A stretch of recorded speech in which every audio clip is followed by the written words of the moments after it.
Welcome to the Cable Club, typically a retro gaming podcast where usually three guys talk about old games that we love and you love. But instead, we're just two guys today, talking about a new game that you should love. I'm Don. And I'm Brad. And Brad is actually joining me from the Arcadiology podcast to talk about a game that I think we both have Brad, I think, has a healthier relationship than I do with it, but we're going to talk about Pokemon TCG Pocket today. Maybe you've heard of it. But before we do, I'm going to set the mood a little bit and do my best Steve impression. You're in the schoolyard, and you still love Pokemon, even though no one else does. You love the games, you love the anime, and you've got these cards. Just a couple of years ago, everybody had them. We marveled at our collections through cellophane panes of card pages in our Trapper Keepers. And years later, you come across a dusty old box while trading your parents' wooden entertainment center out for a wall-mounted flat screen. And it occurs to you, you've never known what these cards do, or how to even play this game. You shrug, you discard the box, you move on with your life. Fast forward to 2025, there's a new mobile game out to suit your busy lifestyle that promises to finally teach you how to play Pokemon, the trading card game. And that's where we are today. Well done. Well done. That was good. You nailed it. Brad, what is your overall experience with card games in general? In general, I mostly just collecting as a kid. Obviously we all collected Pokemon cards, but you'd throw some decks together that were probably pretty trash and only good against your friends or brothers that also didn't really know what they were doing. So that's mostly what I did with Pokemon. A lot of collecting and trading, not a whole lot of playing. That and Dragon Ball Z cards. I was big on those as a kid as well. I love those. Like the golden foil cards. I don't know if you ever had those, but they were sick looking. Mostly just collecting though. I never really played the games much. They're just cool to look at and trade. I heard way later in life that the Dragon Ball Z the Dragon Ball Z game was a severely underrated card game back in the day. Yeah. Yeah, I kind of stuck to the mainstream. I think I collected Pokemon cards, and that was when I first became aware of card games, but I never knew how to play. And then friends of mine started playing Yu-Gi-Oh! And I got into that for a while. And then that led into all the way into college, I'd say, career in Magic the Gathering. Okay. I played a ton of that. I was ranked in New England, not super high, but I was up there a little bit. And then I got into Hearthstone. You might be familiar with that. That's a Blizzard, a World of Warcraft digital card game. I was huge into that for a long time. It was kind of unhealthy, the amount of money I spent per year on Hearthstone. But you know what? I never really got into like MMOs or anything, so I kind of forgive myself a little bit. And I thought I was completely away from card games until along came Brad, who was hey, you should check this out. And then 2 days and something like 10 hours later, I was hooked. That's all it took. Yeah, no, it didn't take much. I just can't help it. Someone's put it in front of you. That's all you needed. You're sucked right in. I knew it was there. I was just trying to avoid it. Yeah. Well, either I'm sorry or you're welcome. I don't know which applies, but you take whatever you want. I'll get back to you. So it's like this, I don't know. Card games to me have always been this, I don't know, maybe it's like a pseudo gambling obsession. I really don't know what my problem is, but I just couldn't get away. I mean, if you've ever played any of these things for a long time, like bought booster packs. Yeah. Yeah, like you can just slug tons and tons of money into these things and just end up with so many cards. Yeah, I mean, as a kid, I was getting them, and then maybe like 5 years ago or so, my son was getting into it a little bit, so he was trying to get a bunch of cards, but he kind of stopped doing it. I mean, he has a bunch of cards he collected, but I never got into it as an adult, thankfully, because I mean, yeah, like you said, it's an expensive habit. You start doing it, you have some disposable income. Next thing you know, that's all you're spending your money on, all these binders full of cards, and it's fun to do. I mean, there's nothing like ripping open a pack, though. It's satisfying. Yeah, and with Magic, college buddy and I lived, like, we rented an apartment, and we had like a whole room just dedicated to Magic the Gathering because we had that many cards. It's like I think we'll talk about today, these card games, like there's some cards you want, and then there's a lot of cards you just really don't care exist. And guess which you get the most of? That's for sure. So in the interest of time, we'll just go ahead and get right into talking about Pokemon TCG Pocket. You ready?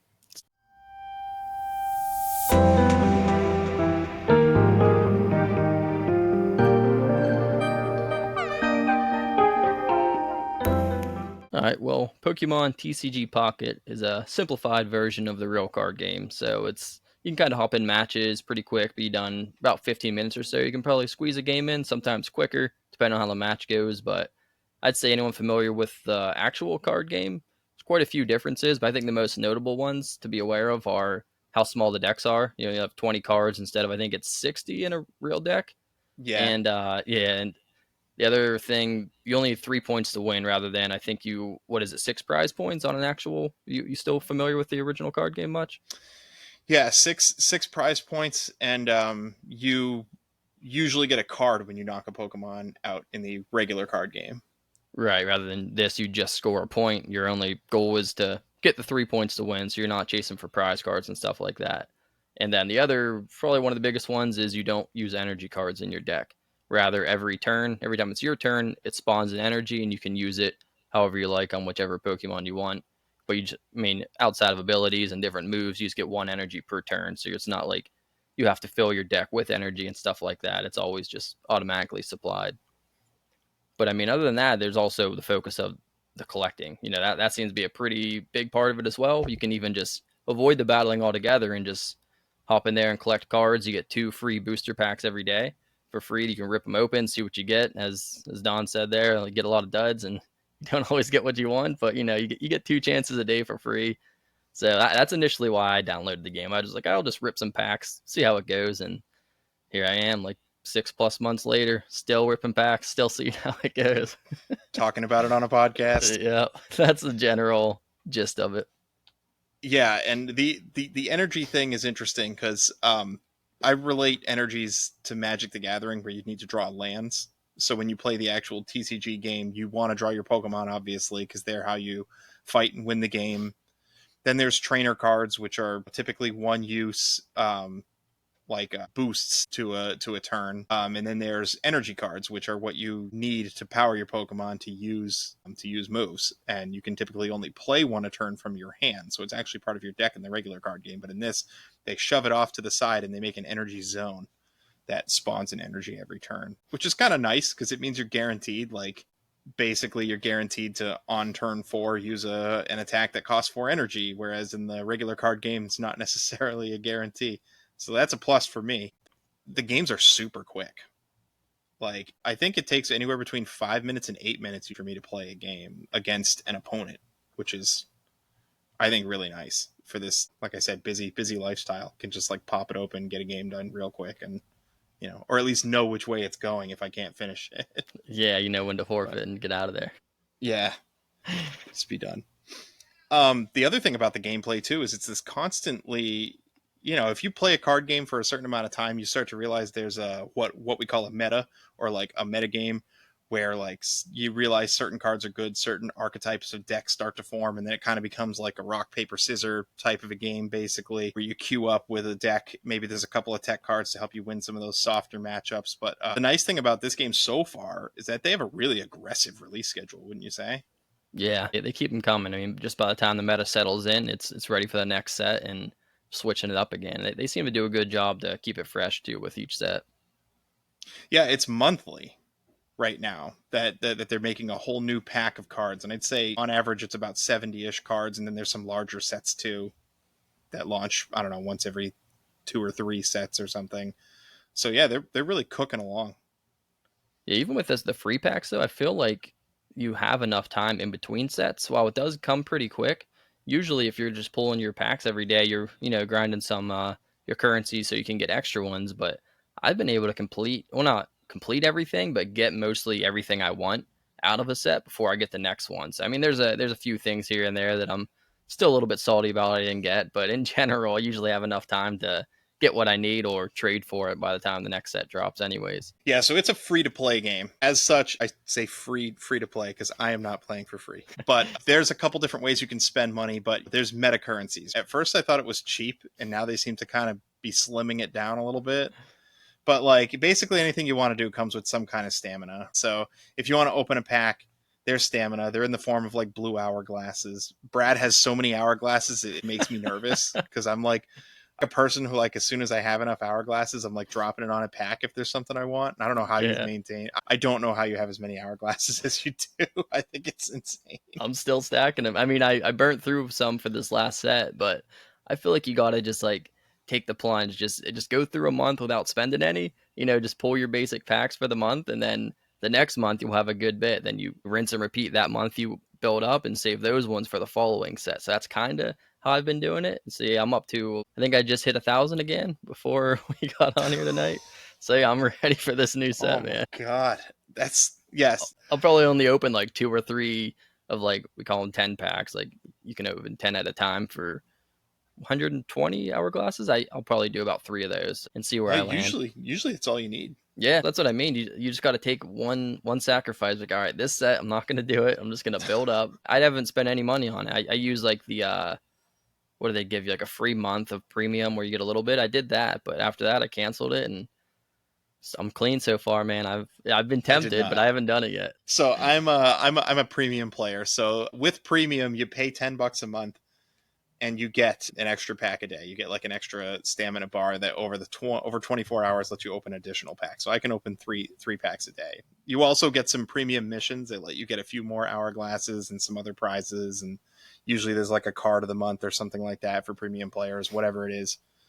So when I jump into these card games, I jump in, unfortunately. And then if there are any discount bundles, because of course it's a free to play game, you can buy this meta currency if you want to. But I don't buy them. I only buy them if there's like a discounted bundle in the shop, which happens once in a while. So really, they're getting me for lately about $30 a month. So That's not bad. I mean, if you think about it, it's $30 worth of how much. I don't know how much you're playing. It probably a good bit at least. It's $30 isn't too much to sink into a game. I feel like. no, it's not. It's not bad. I was definitely when I was at my peak Hearthstone. I think I was putting in like $120 a quarter or something like that. So it was pretty rough. So this isn't too bad. It's a slight discount. It's like an expensive gym membership. But there's other meta currencies too. So there's another system other than just ripping packs. You can look at the packs that other people have ripped, and then you can basically pick one card at random from those packs, and that's called wonder picking. So there's that option too. Yeah, the wonder picks are nice. It's kind of like when you're out of your free packs for the day, those charge up too. So I usually have like a good bit. It's nice to browse through there. I usually just save mine for like the rare stuff. I'm only looking for gameplay wise. Like they have the premium art cards that are like really super rare and they cost more currency if you're gonna try to wonder pick one of those. But I try to hold off on those and just get stuff that I actually need to build a deck. So that's kind of how I look at it and how I conserve a lot of my currency through the game. And in a way, it kind of helps you get what you're looking for faster than ripping packs, I Yeah, think. for Even sure. though you only have a 20% chance. When I first started this game, I felt like I was ripping wonder picks like crazy. Like I thought I was psychic or something. Like I swear to God, I could see it in my mind, and I would pick the card, and it would just be that card. But I think it actually was like some kind of, this is a tinfoil hat thing, but some kind of early game perk, Yeah. like a buff that they just give it to you the first like 10 times, and you're like, oh man, wonder picking is awesome. You start to get hooked, Yeah. and then you hit the worst dry spell ever, befitting of the 20%. Are you on the theory that they are predetermined no matter what you click, or do you think you actually have a choice whenever you're selecting? If you had asked me a month ago, I would have told you they're absolutely predetermined. Now I don't think You so. don't Now think I think so? it's based on what, what you, Yeah, I don't know. I mean, I guess there's no way to actually know, but I feel like it's predetermined. So I just pick one spot because it flips over the 5 cards, and you get to click whichever one you want. Then of course, it saves that one for last, flips all the other ones over. You see what you get, and then yours gets flipped last, and that's when you receive. But I feel like no matter where you click, you're getting the same thing. So I don't know. I always click the same spot every time. Because sometimes it stresses me out. I'm like, oh, I should have clicked somewhere else. But if I at least convince myself that it doesn't matter, then I can't get mad about it. yeah, pretty much. I do that thing where I'm like, oh, I don't care if I get this card or not, and then I Yeah. feel like I get the card more often. I don't know, all kinds of superstition going on with it. Look away. I don't even care. You just gotta hit the screen while you're not looking and act like you don't care. And then, of course, you can take your cards to battle, right? So there's a whole campaign of single player per pack, and they're releasing these packs monthly. And usually prizes for that include hourglasses. They also include shop tickets that let you buy hourglasses from the shop or other things from the shop. There's a couple of cards that are shop only that you like need. Like I always want to call it Oak, but it's not. It's Professor Research. Okay, yeah, I call it Oak in my head too. I don't even have Yeah. to look at the card. It's Professor Oak. Yeah, and it's just draw 2 cards out of your 20 cards, so it's like 10%. So that'd be like in Magic the Gathering if it was for free, draw 6 cards. That's kind of insane.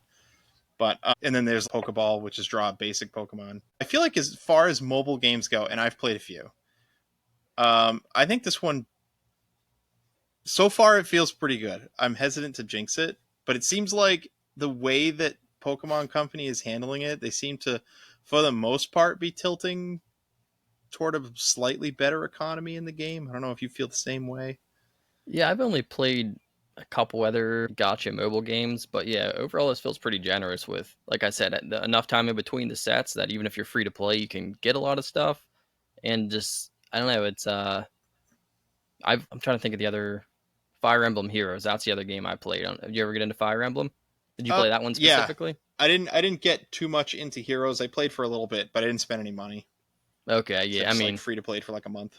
I free to played for like 2 or 3 years, man. I was hooked on that game. That's the only game I put like mobile game that I actually stuck and played for a long time. And then it started getting to the point where your character's descriptions were like an entire paragraph, and I was like, wow, I don't even like each move. Each character I think gets like 3 different abilities. It's been a while since I played it. Plus they get a special weapon, and then it used to just be like if you get hit at a distance, you will counterattack. Then all of a sudden, it's like 12 more lines on top of that. I'm like, wow, I can't keep up with this anymore. Like, you have to be there every day looking at every single thing that comes out, or you're not going to know what's going on. So I finally dropped that and haven't looked back since. They had some really awesome cutscenes for that game. Yeah, I loved that game. It was Like a lot of fun. that's kind of what stuck out to me, and it's surprising because it's a Nintendo title, and I don't feel like Nintendo does mobile games all that much Yeah. compared to other companies. I got into Marvel Strike Force, like whoa, that's probably my Fire Emblem equivalent. Like I Okay. played that for years. Although that one I feel like was super generous for free to play. I spent like almost no money. I think one time I spent like $10 because it was like a promo character that I really wanted, and I barely didn't have enough of whatever the currency was to get him. And I was like, all right, I'm gonna drop on it because I really like this character. But Yeah. yeah, no, Gotta I think splurge I think sometimes, you know. yeah, but it was just like grinding every day before I would go into work. I'd Yeah. like drive to work, hang out in the parking lot for 5 minutes, and grind out my dailies. So I feel gross in this conversation. Like I became a retro gamer to like give this stuff up, but like there Right. is a certain element to it's my job. And like when you turn Pokemon Pocket on for the day, you got like your little mini checklist of dailies to get your 4 hour glasses. Yeah. You know, you got to log on, you got to open a pack, you got to do a wonder pick or do a battle or whatever, and quickly get that done. You know.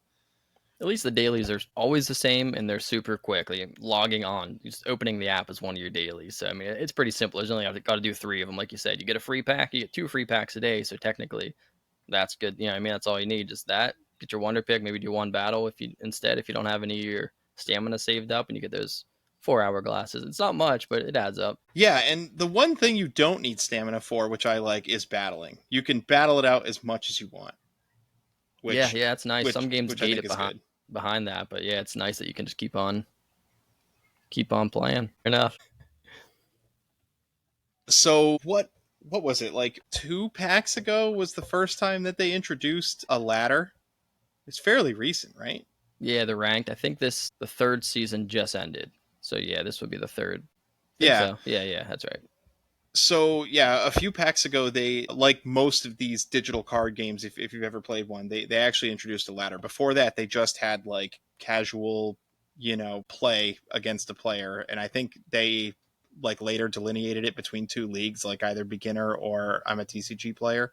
So you could play against, I guess, people who were beginning or people who are more serious.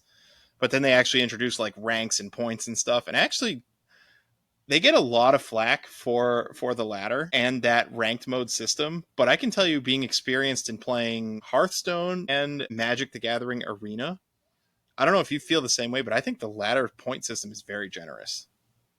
Yeah, the way if you go on a streak, it gives you more points, so you rank up faster to a certain point, which are actually going to adjust here soon. So in general, you can kind of, as long as you're winning consistently, you rank up really fast. It seems like, and and you win, you get more for winning than you lose for losing. So it's kind of, even if you're like evening out, you're still progressing.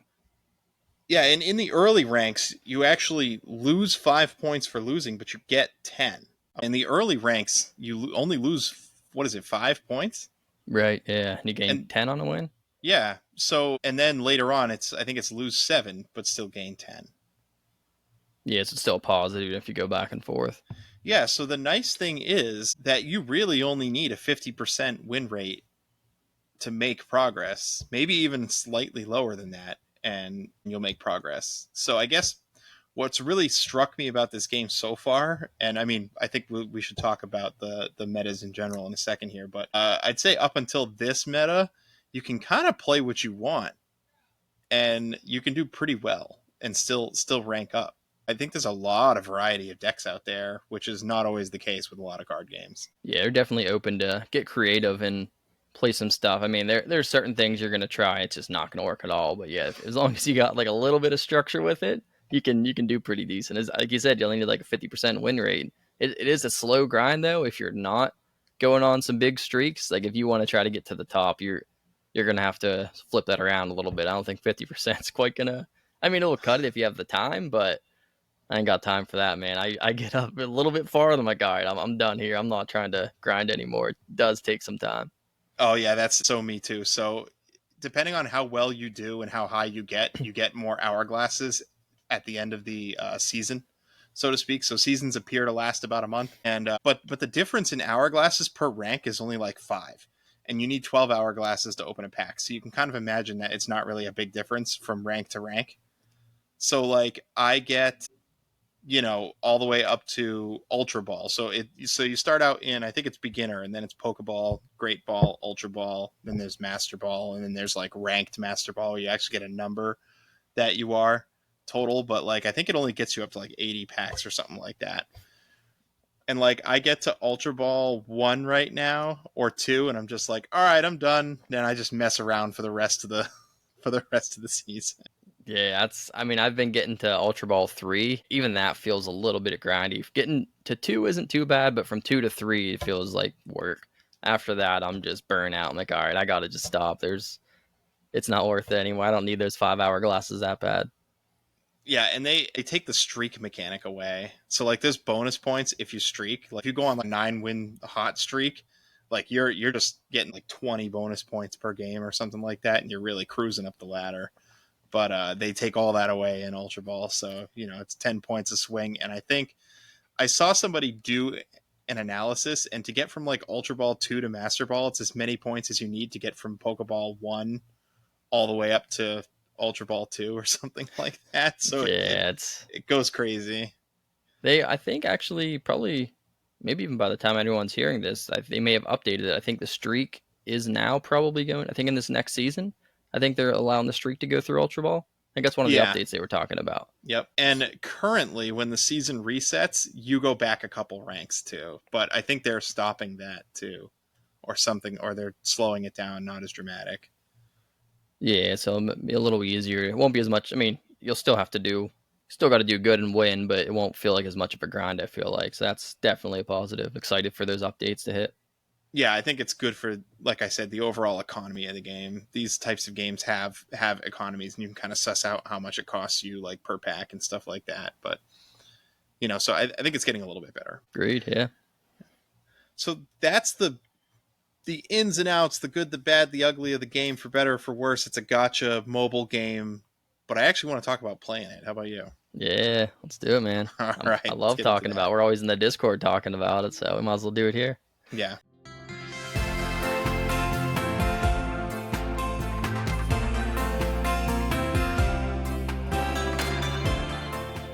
So I'm going to take this opportunity just to get our plugs in right now. So, Brad, you want to go first? Tell us about your podcast and what you do.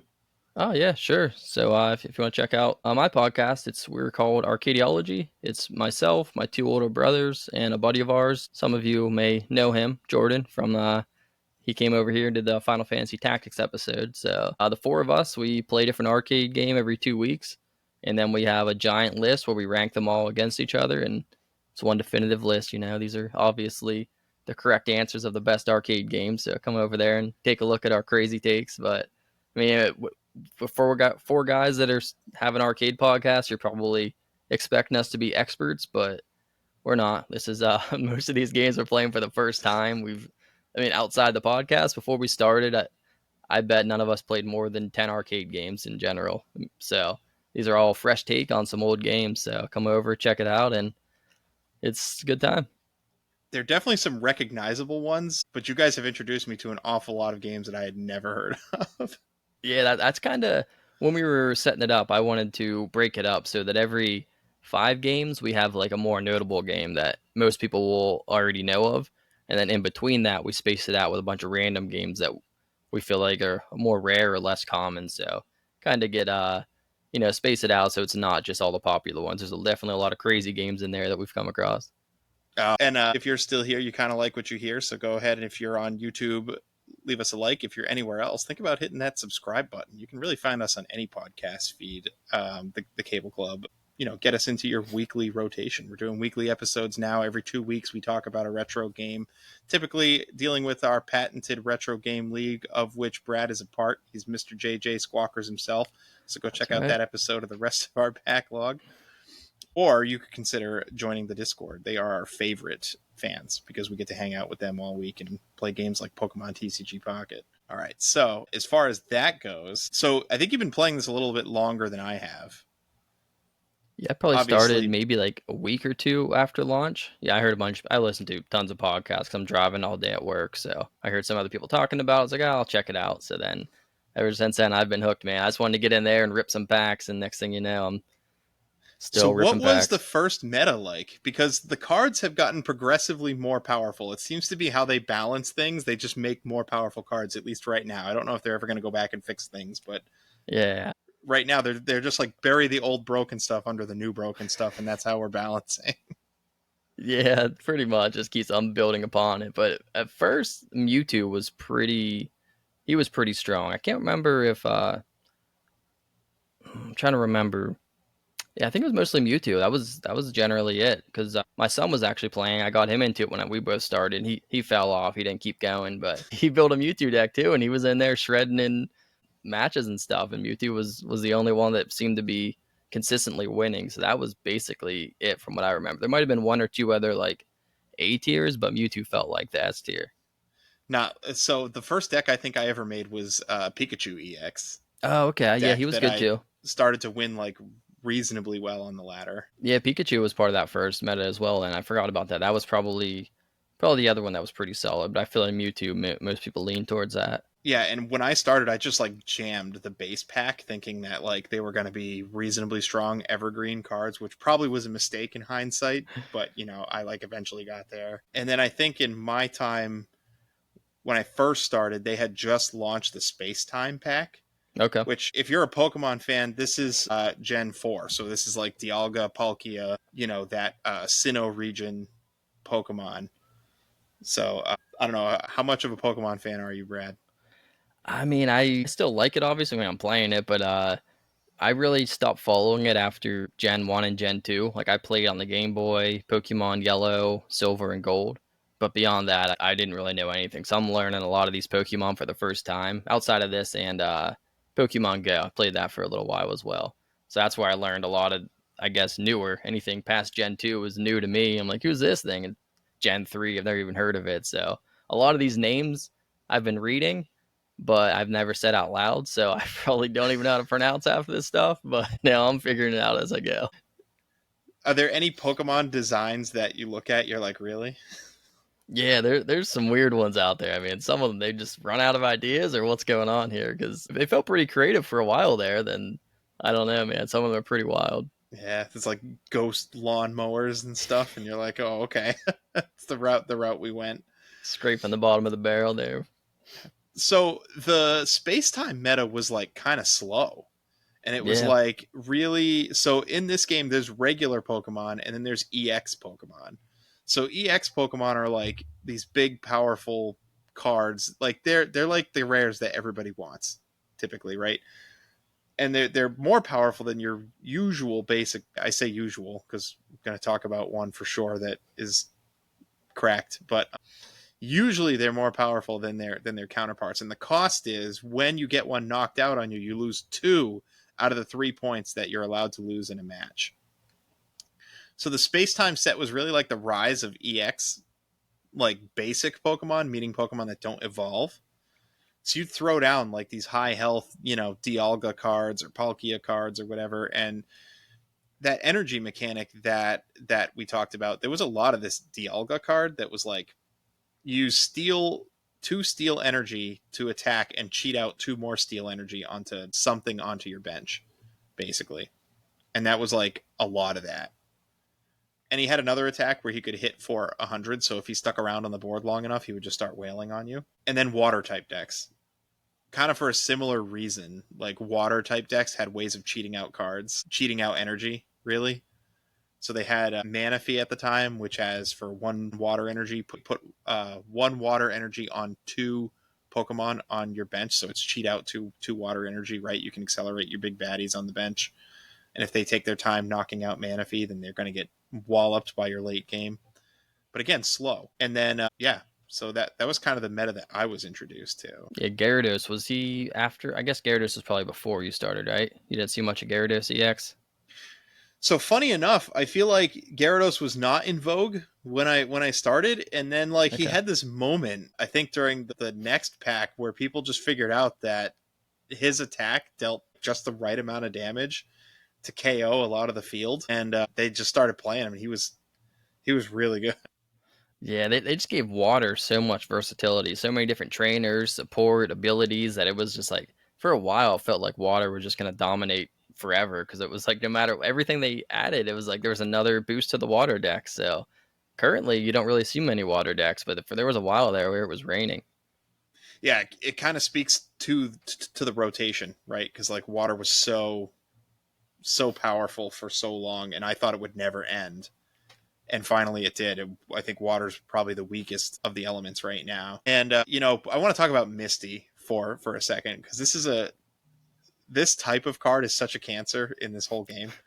Before I started playing Pokemon TCG Pocket, and I've played enough card games, as you've already heard, I could not have conceived of a card that is less fun than Misty. Like Misty's effect says, she's a supporter, which you only get to play one of every turn. You can't play one supporter and then play another. When you play a supporter, that's it.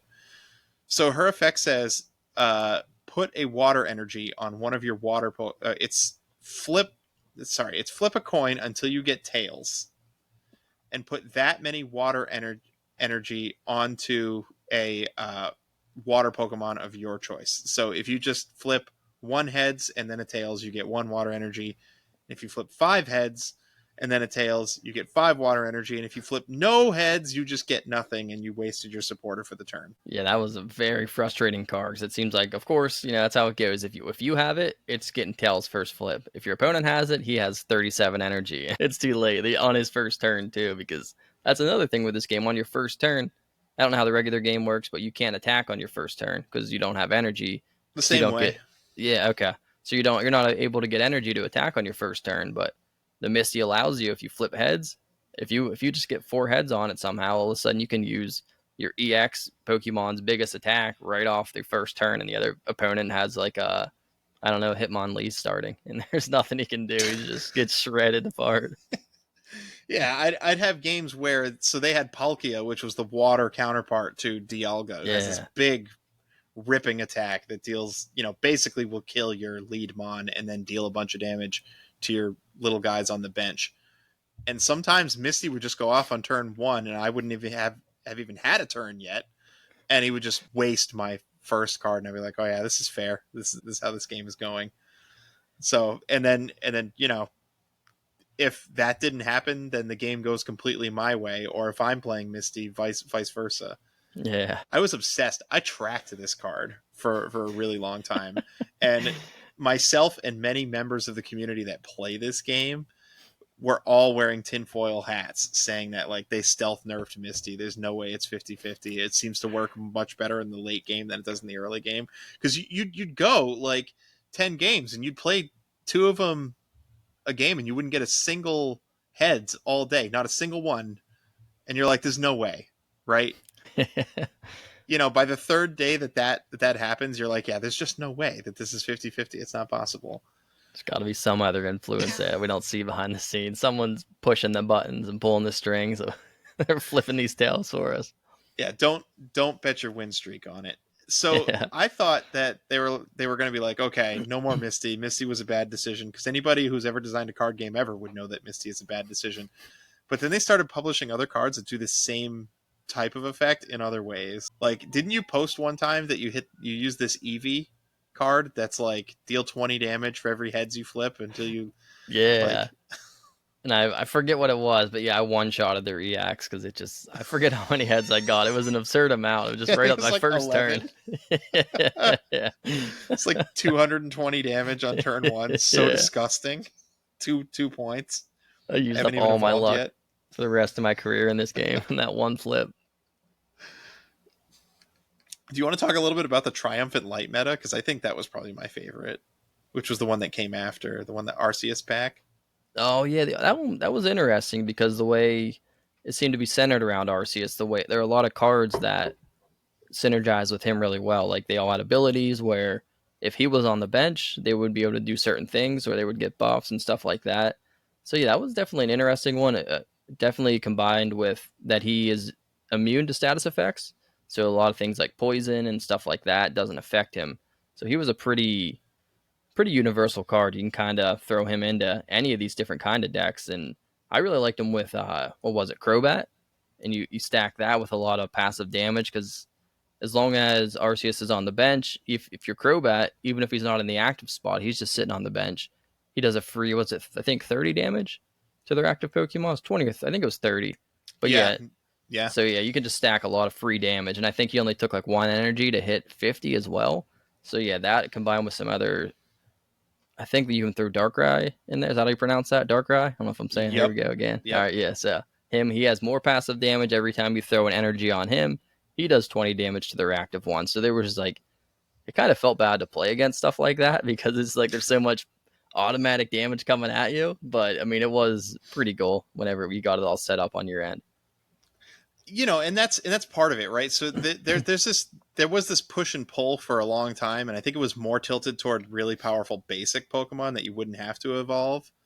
But to get the more powerful effects, generally speaking, you have to evolve. Like, I think they call them stage 1 and stage 2. So if you have a basic Pokemon like a Charmander, your stage 1 is your Charmeleon. So you put the card on top of Charmander and it becomes Charmeleon. Then your stage 3 is Charizard. And even ones that aren't EX, I'd say are probably as strong as your average basic EX. Like your stage 2s, I mean. Like when you evolve that high. But the problem is you have to get all 3 cards in your hand, and you can't just evolve. You have to actually wait a turn.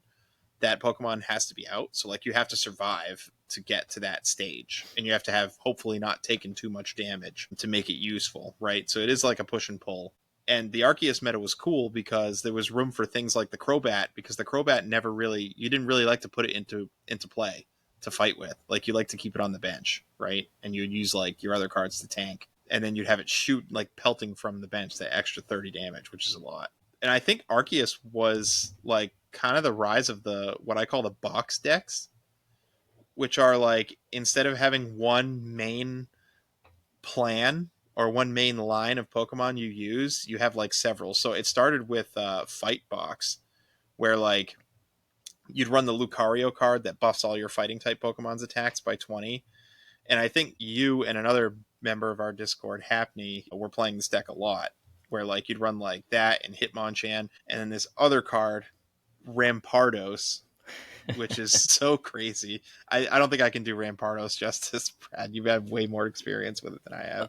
Oh yeah, man. I played that a lot. I really liked it with just the last set. I played it with Garchomp EX. But yeah, Rampardos, you start with a fossil rather than a basic. So that's kind of the only downside to it, because if whenever you start the game, you can't place it. You can only place actually basic Pokemon. The fossil, I think, is counted as an item, so you have to actually wait for your turn. So you got to at least wait until your turn to place it. That's kind of one of the drawbacks. And the fossils, you can't search for. Like with the one of the items is the Pokeball, which pulls a basic Pokemon out of your deck.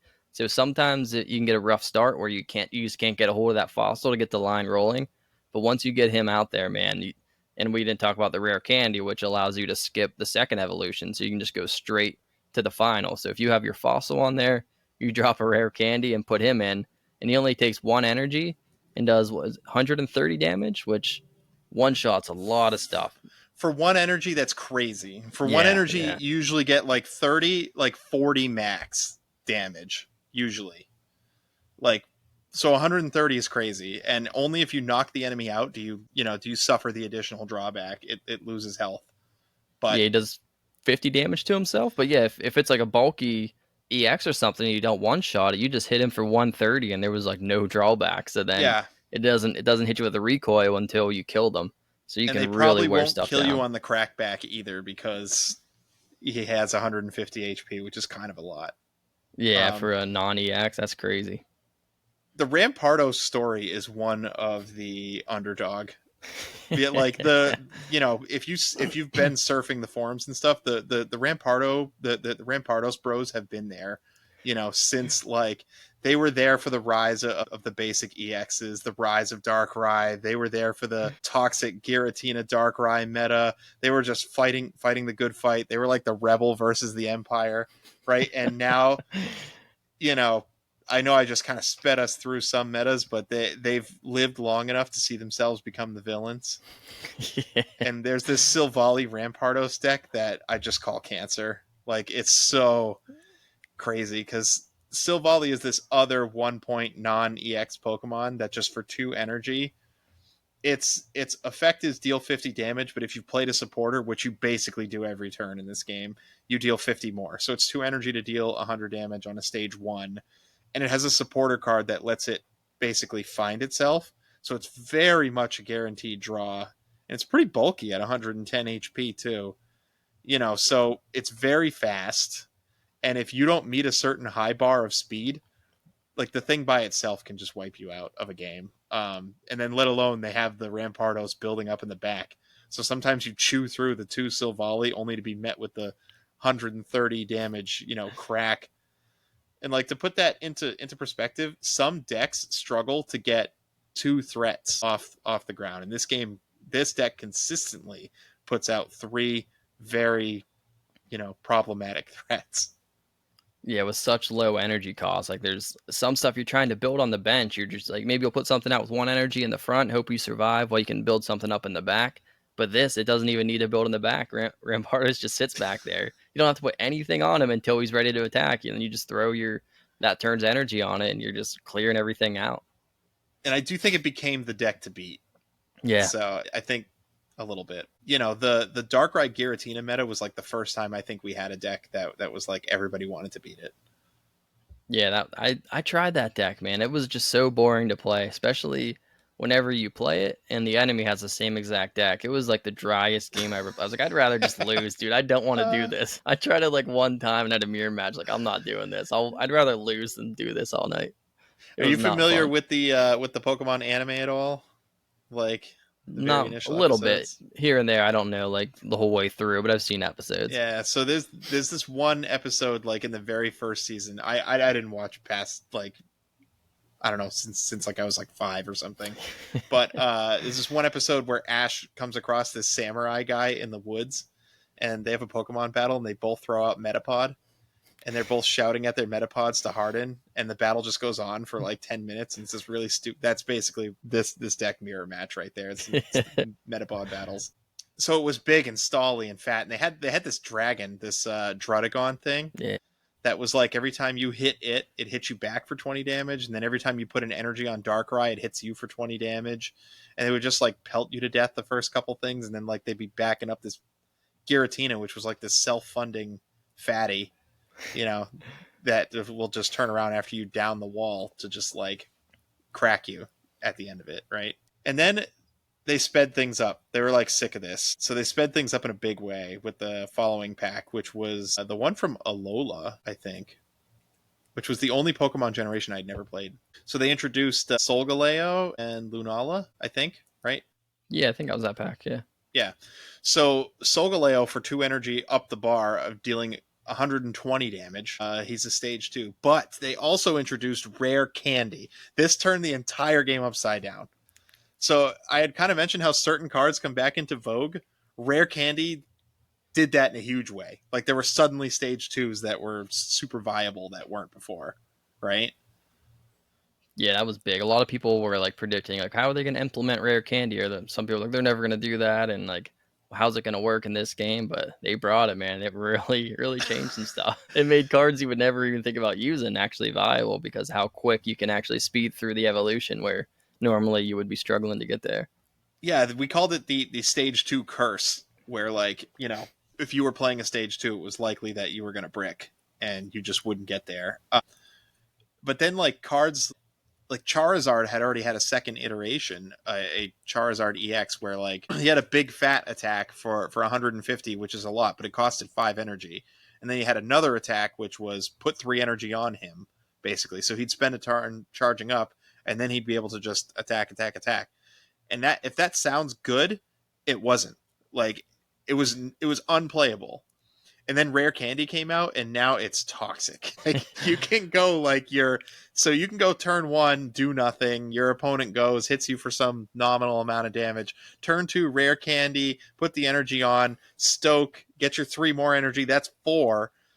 So by the time you're on turn 3, you just start cracking away for 150 damage. But they didn't stop there. They gave supporters that healed stage 2s more than anything else we had already seen. So they really were like, we're tired of this basic thing. We need to speed the game up for these stage 2s. And then they did it. And like Solgaleo, not only did it attack for very little energy for big damage, but it also was like, it had this ability where it could switch itself in. So part of this game is retreating. Yeah, yeah, that definitely changed. I mean, we skipped over. I don't know if you were around for that. If Cyrus was always here whenever you started playing. Oh, Cyrus. Yeah, yeah. Talk about Cyrus. Yeah, because before that, there was a lot. I mean, yeah, you can still get away with it, but before Cyrus came, there was a lot of retreating. It was like you take some damage, you'd retreat, put someone else in so you didn't lose a point, then you could keep fighting and not die to that weak one. But once they introduced Cyrus, anytime if there's an opponent has a Pokemon on the bench that has any damage on them, you can play Cyrus and force them to come back to the active spot so you can finish them off or keep eating on them. So yeah, Cyrus really that was the first like real big change to me where I was like, man, I don't know if I'm able to adjust this. This sucks. I was pretty mad about it at first because I was just kidding. I had a lot of like my gameplay was doing that, just switching back and forth because I really liked playing. I think it might have been the time when I was playing Golem. I really like playing him because he had a big attack and he also increases like his defense, so he takes less damage on the next turn. So I was really building him up in the back, and I'd switch out, and then they would just pull stuff back to the front and kill it. So yeah, Cyrus, I think I was one of the really big meta changers.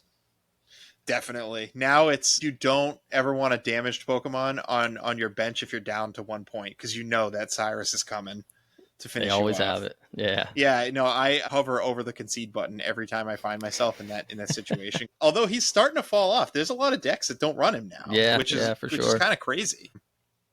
But it's that 20 card thing too, where like you can only fit so many cards, and honestly, 4 of them are staples. Like almost every deck is going to run two Pokeballs and 2 Professor Research at the very least. Right? Like that's where you start every single deck, which I think is a crime. Whatever. It's a mobile gotcha game. It's fine. Yeah. You start to see other support cards come out and people experimenting, and they got to make these cuts, these like impossible cuts. And yeah, I've seen a lot of decks not run Cyrus lately, but yeah, for a little while there, it's like, oh yeah, they have it, and Yeah. you save it, you do it too, Right. Yeah. and he's a one of he's your win condition, right? So yeah, and now they introduced Ultra Beasts, which is from what I understand, because I didn't really play the Alola games, they're like a type of, I don't know if they're like legendary Pokemon or whatever, but like they're like their own thing, right? And now they have their own set of support cards. They have their own set of effects that pertain to only Ultra Beast. If you've ever played another card game like Magic, I would describe it as a tribe. Like in Magic, from time to time they'll introduce tribes, so they'll have like goblins, and goblins will have all their own effects. They'll have merfolk, and merfolk will have all their own effects, and dragons have all their own effects, so on and so forth, right? Ultra Beast is like Pokemon's version of that, where like if you play an Ultra Beast, you're kind of incentivized to play more Ultra Beasts because they have effects that help each other in a lot of ways. And I think that's Similar. super cool. I feel like Arceus was kind of similar to that as well, the way a lot of stuff interacted with him. It was specifically with that one Pokemon, but it had a lot of things that interact where it's like if you're going to use him, there's these other ones that you're probably going to want to mix in with it as well because they get the buff. Yeah, and Arceus was neat because some of those were colorless energy, Yeah. meaning you could play them in any deck basically. Like the first time I ever got to Ultra Ball, I played this Arceus Carnivine deck, and Okay. Carnivine is a basic 80 health, so not a lot. For one energy, deal 20 damage, but if you have Arceus anywhere on your board, you deal an extra 30. So it's one energy for 50, which is good. And then he only had a one retreat cost.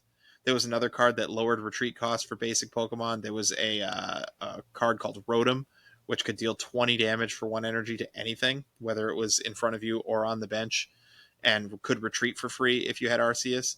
So you'd basically never waste an energy, and you'd be like moving things around and trying to dodge damage, forcing out their Cyrus early, and then you'd be building up your Arceus in the back to do a big hit and kind of finish the game off. Basically, that was the first time I'd ever made it to my goal of Ultra Ball, or what I call Dad Master Ball. My introduction to box decks too. I would call that a box deck that kind of like switches. Yeah, swapping around. The energy management is definitely a lot of the gameplay with stuff like that, trying to know who to put one on and when to retreat, and when you actually can get the next guy out to attack and not be dry on energy and just sitting there getting slugged on.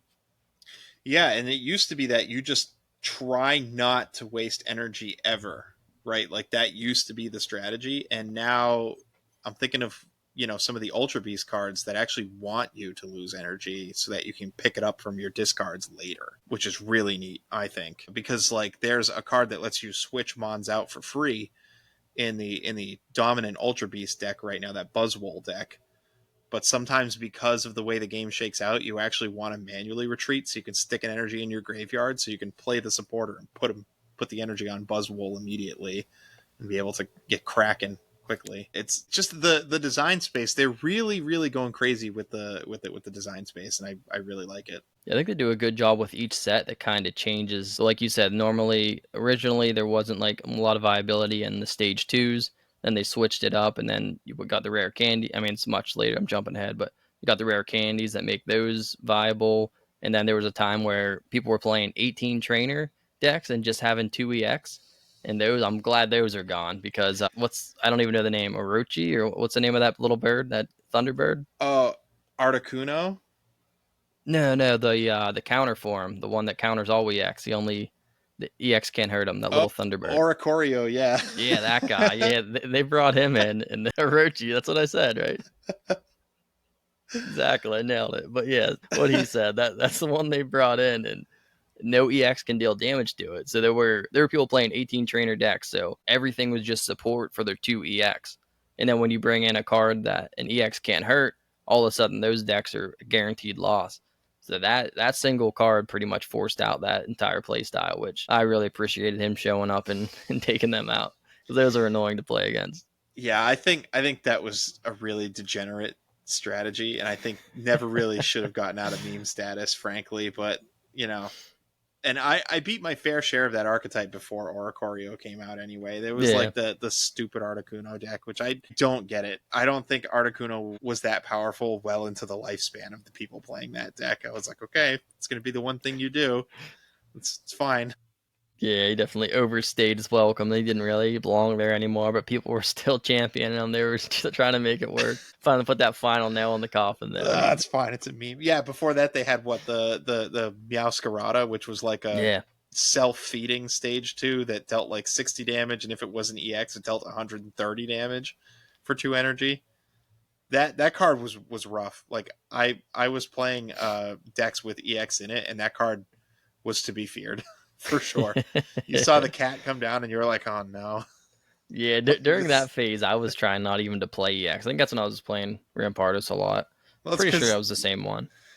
It's because you're one of the Rampardos pros. Yeah, dude, I'm one of them. We got to stick together, man. Getting our And fossils. like you guys got me into it too. So I started playing Fight Box too. And now I'm like, I'm so anti-meta.